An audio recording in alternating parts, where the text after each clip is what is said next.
The cage descended at 4:51 in the morning. That was the time logged in the Hardin Creek Mine dispatch book on September 11, 1981, a handwritten entry in the shift log.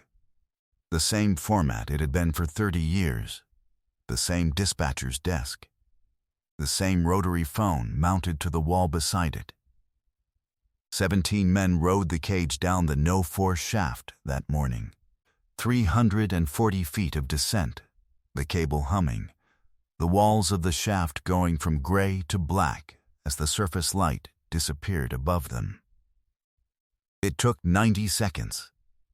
The men rode it the way miners ride cages, standing, quiet, carrying their lunch pails, their electric cap lamps dark, until they reached the bottom and the workday began.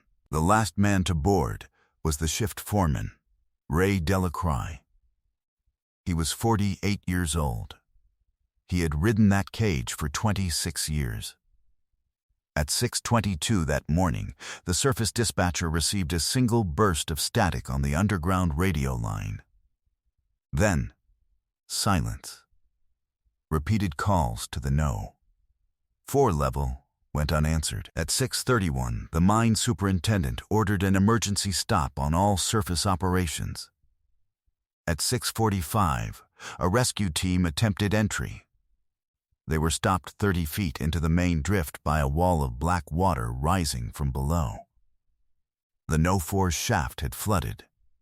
All 17 men were underground when it happened. What the families of McDowell County, West Virginia, were told in the days that followed was that the flood had been caused by unforeseen geological conditions, an unexpected water pocket, a natural formation, nothing anyone could have anticipated or prevented.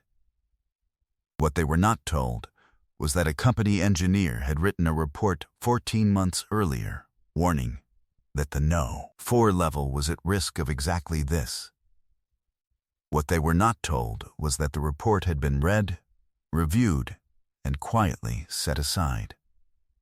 What they were not told was that the memo still existed, had existed all along, sealed 340 feet underground in a foreman's office that nobody had entered since the cage came up empty on September 11, 1981. It took 43 years and a crack in the earth to bring it to the surface. But before we get to any of that, you have to understand what was lost when that cage didn't come back up. You have to go back to McDowell County, and to the morning, and to the men. McDowell County sits in the southern coalfields of West Virginia, in a landscape of steep ridges and narrow hollows, where the mountains press in close and the towns grew up along the creek beds, because that was the only flat ground available. By 1981, it was a county that had given everything it had to give to the coal industry for the better part of a century. Its land, its water, its air, and somewhere between 1/4 and 1/3 of its men, by various counts, to the underground work of extracting what the mountains held. The Union Hall in Welch had a wall of photographs that went back to the 1920s. The men in the oldest photographs were indistinguishable from the men in the most recent ones, except for the quality of their equipment and the cut of their clothes. The work was the same. The risk was the same. Hardin Creek Mine had been operating since 1947. By 1981, it employed 112 men across 3 shifts. It produced metallurgical coal, the high-grade variety used in steelmaking, and it was profitable enough that the company, a corporation called Anthracite Allied Resources headquartered in Charleston, had recently announced plans to extend the no-4 level a further 800 feet into the mountain. The union contract was up for renewal in December. The mood at the mine, according to men who survived because they worked different shafts, was what longtime miners called cautious. The specific wariness that comes when production pressure goes up and maintenance talk goes quiet. Ray Delacroix had been shift foreman on no-4 for 9 years. He was broad-shouldered and deliberate, and had the kind of authority underground that is earned rather than granted. The kind that comes from being the man who has been down there longest and knows the mountain's moods better than anyone above it. He kept a photograph of his youngest daughter, a girl named Louise, who was 4 years old, taped to the inside of his helmet liner. He had put it there 6 months earlier, when she had handed it to him at the mine gate on his birthday, and it had been there every shift since. Curtis Thane was 34 years old. His father, Walter Thane, had worked the Hardin Creek mine for 31 years before his lungs forced him to stop, and Curtis had come to the work the way second-generation miners often do, not from desire, but from the particular weight of expectation in a town with few alternatives.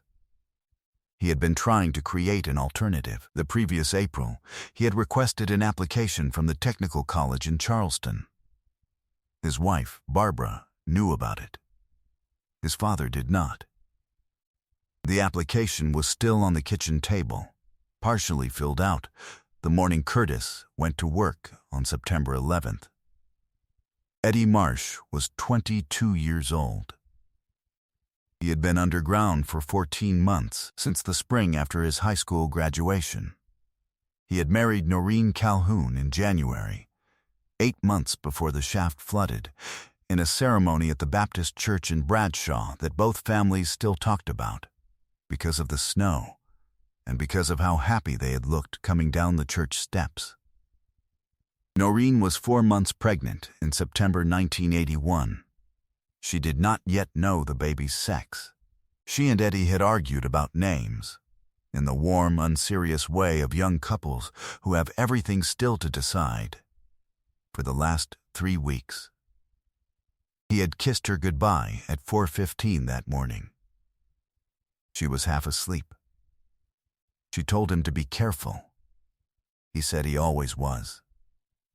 The other 14 men were between the ages of 19 and 57. They were the sons and husbands and fathers of McDowell County, the men whose names appeared on the Umwa bulletin board, whose faces were known at the company store, whose lunch pails sat on the same shelves in the same order every morning at the lamp house where they collected their cap lights. 14 men, 5 of whom were the sons or brothers of other men who worked in different sections of the same mine and who were above ground, alive, when the water came. The cage came up empty at 6:22. Nobody in McDowell County who was alive that morning ever forgot the sound the women made at the mine gate.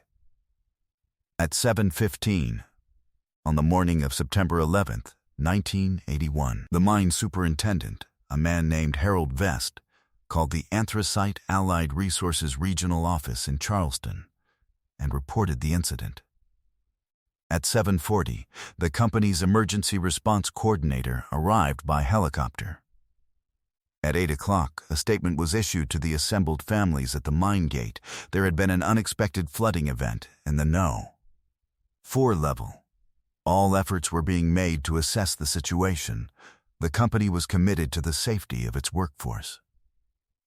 State mine inspectors arrived by midday. Federal Mine Safety and Health Administration inspectors arrived the following morning.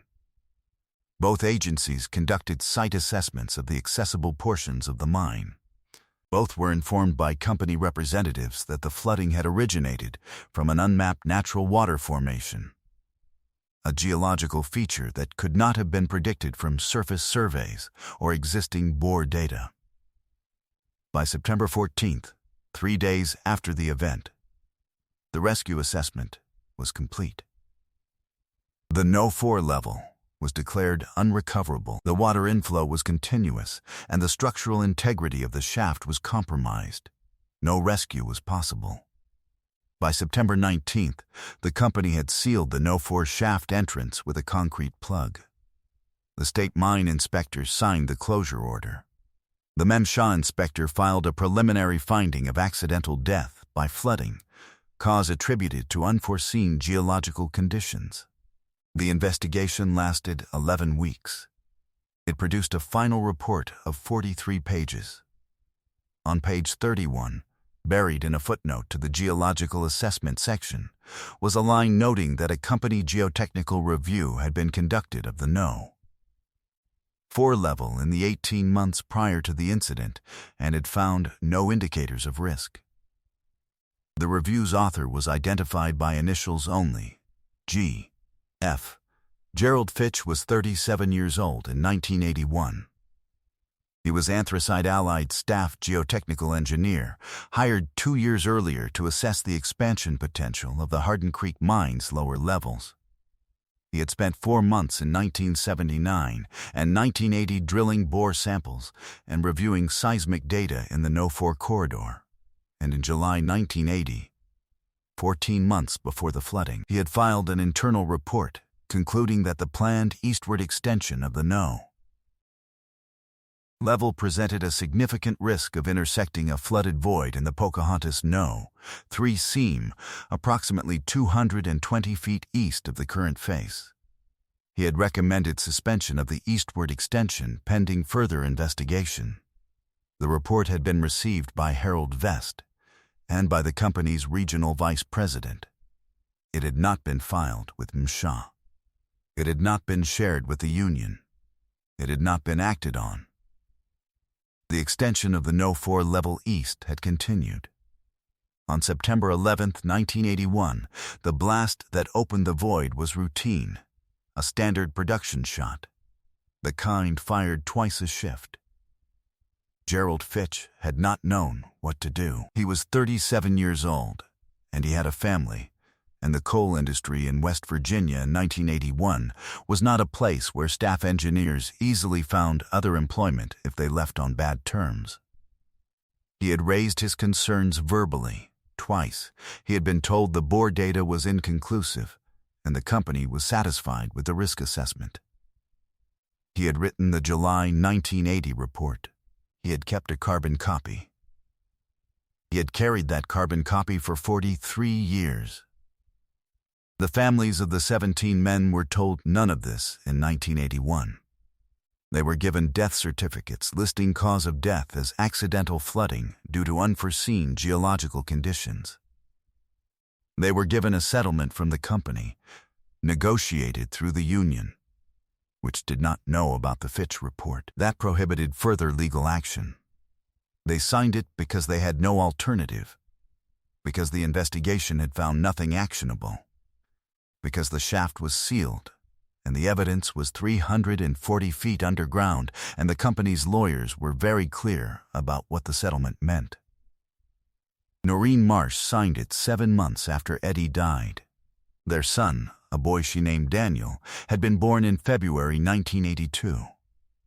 She had raised him in McDowell County, in a house 3 streets from where Eddie had grown up, and she had told him everything she knew about his father, which was everything, because she had paid attention to who Eddie was the way young wives pay attention when they understand, even before the words exist for it, that they are memorizing someone. She had also never stopped asking why. By 1990, 9 years had passed. The sealed No-4 shaft entrance was still visible at the Hardin Creek site, which had been partially decommissioned but not fully cleared. Anthracite Allied Resources had been acquired in 1986 by a larger energy company. The original corporate entity no longer existed. The men who had made the decisions in September 1981 had moved on to other positions, other companies, other lives. Harold Vest had retired to Florida. The regional vice president had died of a heart attack in 1989. Gerald Fitch had left the coal industry in 1983. He had told no one about the report. He had kept the carbon copy in a file box in the basement of his house in Charleston, behind folders containing his graduate school transcripts and his children's immunization records. He reviewed it once, in 1985, and then put it back. The weight of it did not diminish. But the path forward, if one existed, was not visible to him then. By 2001, 20 years had passed. Daniel Marsh was 19, the same age his father had been when he started at Hardin Creek. He did not go underground. He went to college, which was what Noreen had organized the previous 20 years of her life around making possible. He studied environmental engineering, which was not an accident, and his senior thesis, which Noreen kept on her bookshelf, was on historic mine subsidence risk assessment in southern West Virginia coalfield communities. By 2015, 34 years had passed. The Hardin Creek site had been sold twice. The surface infrastructure was gone. The sealed shaft entrance was marked only by a concrete monument the Union had placed in 1983, with 17 names on it. The monument needed repainting. A group of family members had repainted it every 5 years since it was placed. Noreen organized the repainting. She had organized it 6 times. Then, in the spring of 2024, a residential street in the community of Colwood, 4 miles from the Hardin Creek site, experienced a sudden subsidence event. A section of road dropped 18 inches overnight, cracking the asphalt and pulling the foundation of a nearby house.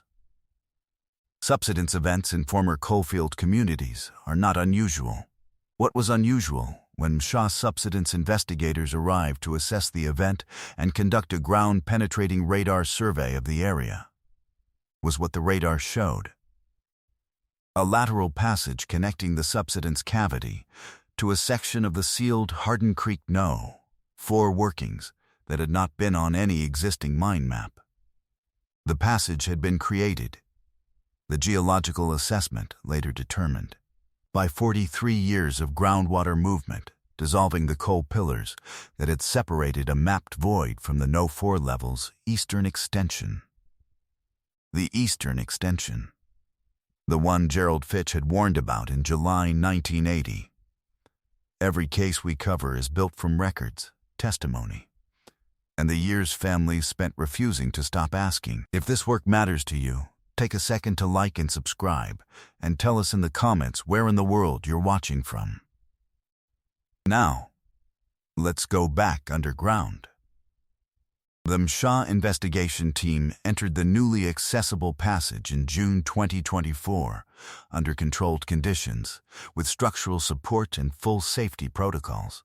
They were accompanied by a mine historian from West Virginia University and by MSHA Special Investigator Diane Okafor, who had been assigned to the Colwood subsidence event, and who had, in the process of reviewing the mine's historical record, pulled the original 1981 incident file and read the footnote on page 31 about the geotechnical review by G.F. She had not been able to identify G.F. from the file. She had submitted a records request to the successor company.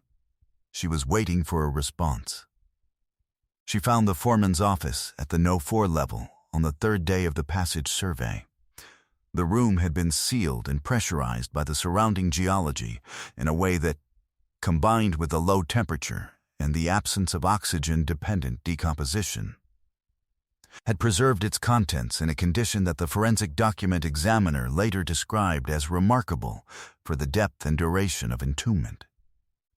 The shift logs, the equipment inventory, the company directives posted on the wall, their corners curled but their text legible, and in the top drawer of the foreman's desk, in a manila folder labeled Geotechnical, No. 4 East, a document, 12 pages. Company letterhead from Anthracite Allied Resources. Dated July 14, 1980. Author, Gerald Fitch, Staff Geotechnical Engineer. The document was a warning. It was specific, detailed, and unambiguous. It described the risk of intersecting the flooded Pocahontas Void. It recommended suspension of eastward development. It noted that continuation without further investigation represented, in Fitch's professional judgment, a serious and preventable hazard to underground personnel. At the bottom of the last page, in a different hand, Harold Vests, the mine superintendent, as later confirmed by handwriting analysis, 2 words had been written in red ink. Noted. Proceed.